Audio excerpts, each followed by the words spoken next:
High dude, this is Bharadwaj. ఇది సంగతి భారద్వాజ్తో. ఇవాళ ఇది సంగతి ఏంటంటే, ఇప్పుడు మన లైఫ్ స్టైల్ చూపించుకోవడానికి ఇదొక మంచి అవకాశం వచ్చిందని చెప్పేసి అందరూ అనుకుంటున్నారు. అయితే నేను చెప్పబోయే విషయం సూటిగా చెప్పాలంటే ఏంటంటే, అందరూ కార్లు కొనాలని మోజుగా, మత్తుగా, గమ్మత్తుగా చిత్తైపోతున్నారు. ముఖ్యంగా కారు లేని వాడిని ఏమంటారు, వింత పశువుగా చూస్తున్నారు, వింత జనంగా చూస్తున్నారు. అయితే మరి కారు కొనుక్కోవాలా వద్దా అనేది పక్కన పెడితే, ఫస్ట్ థింగ్ ఏంటంటే, కారుకు మోజు ఎప్పటి నుంచి వచ్చిందంటే ఈ మధ్య కాలంలో after Covid. Okay, after Covid తర్వాత వచ్చింది. కానీ ఈ మధ్యలో కాంగ్రెస్ వాళ్ళు ఆడవాళ్లకు ఉచితంగా బస్ టికెట్లు ఇచ్చి కారు కలను వాళ్ళు ఎత్తుకుపోయారు. అయితే అఫ్కోర్స్ సరే, ఇక్కడ నేను కారు గురించి చెప్పాలనుకుంటున్నాను. సరదాగా మాట్లాడుకుందాం. ఏంటి అసలు కార్లు ఏంటి? ఫస్ట్ మనకు దొరుకుతున్న కార్లన్నీ కాస్మెటిక్ కార్లు. ఏం కాస్మెటిక్ కార్లు అయ్యా అంటే, అమ్మాయిలు బయటకు వెళ్ళేటప్పుడు ఏదైతే మేకప్ వేసుకుంటారో అలాంటి కార్లు కొనుక్కుంటున్నాం. అంటే ఏమన్నట్టు మీకు వచ్చేసింది కదా, విజువలైజ్ వచ్చేసింది.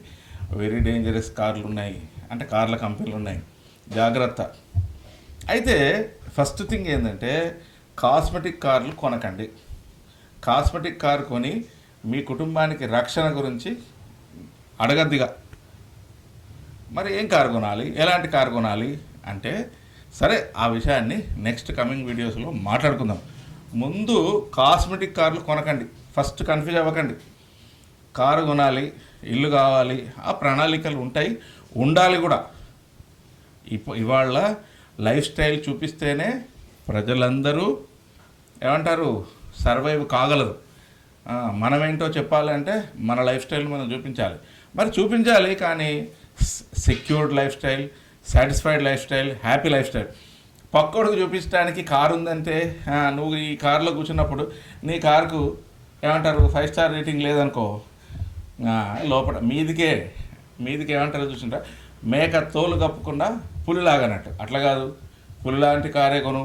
పులిలాంటి కారు కొనడానికి కావాల్సిన ఏం కారు కొనాలి, ముఖ్యంగా కాస్మెటిక్ కారు కొనకు. కాస్మెటిక్ కార్స్ ఎవరు తయారు చేస్తారు? దక్షిణ కొరియా వాళ్ళు తయారు చేస్తారు, జపాన్లో తయారవుతాయి. ఈ రెండే దేశాలు. ముఖ్యంగా చైనా వాళ్ళు తయారు చేస్తారు. చైనా వాళ్ళు మన ఇండియాలో ఇంకా లేరు, రాలేదు, ఇంకా ఇండియాలోకి మార్కెట్లోకి రాలేదు. చీప్ అండ్ బెస్ట్ కార్ అని చెప్పేసి దాని వైపు వెళ్ళకండి. ముందు మీకు ఒకవేళ మీకంటూ ఒక విజన్ ఉంటే, ఫస్ట్ కార్ కొనుక్కోవాలనుకుంటే ఫస్ట్ సెకండ్ హ్యాండ్ మార్కెట్లకు వెళ్ళండి. సెకండ్ హ్యాండ్ మార్కెట్లకు వెళ్తే, సెకండ్ హ్యాండ్ మార్కెట్లో సెకండ్ హ్యాండ్ కార్ల మీద కూడా లోన్లు ఇస్తున్నారు 100%. ఫస్ట్ సెకండ్ హ్యాండ్ కార్లకు వెళ్ళి మంచి బలమైన, అంటే 5 స్టార్ రేటింగ్ ఉండే కార్లు ఏమైనా ఉంటే, వెరీ వెరీ ఎకనామికల్గా వస్తే అలాంటి కార్ను కొనుక్కోవడానికి ఎక్స్పర్ట్స్ని అంటే నీ ఇంటి పక్క ఫ్రెండో వాడో వీడో కాదు, ఎక్స్పర్ట్ వాళ్ళని అడగండి ఏ కారు కొనుక్కోవాలి, దీనిది సెక్యూరిటీ ఎంత ఉంది, ఎలా ఉంది, ఏంటి అని తెలుసుకొని కారు కొనుక్కోండి. ముఖ్యంగా కాస్మెటిక్స్ కారు కొనుక్కోకండి. అవి దక్షిణ కొరియాలో ఉంటాయి, వాటి బ్రాండ్స్ ఏది రెండే కంపెనీలు ఉన్నాయి దక్షిణ కొరియా అంటే.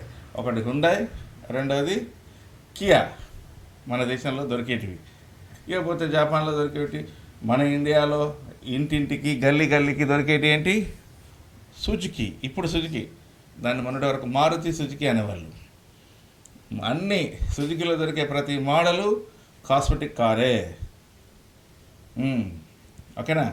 కాస్మెటిక్ కార్స్ కొనకండి, వాటి వెనకాల పడి ఏమంటారు, కొన్న తర్వాత బాధపడకండి. రీసేల్ అనే పిచ్చిలో పడకండి. రీసేల్ నీ లైఫ్కు రీసేల్ ఉండాలి. అది మంచి కారు కొనుక్కో. అది ఒకసారి కొన్నామంటే 20 ఏళ్ళు, అంటే నీతో పాటు అది నీ లైఫ్ టైం ఎంత జర్నీ చేయాలి. ఓకేనా? ఇది సంగతి.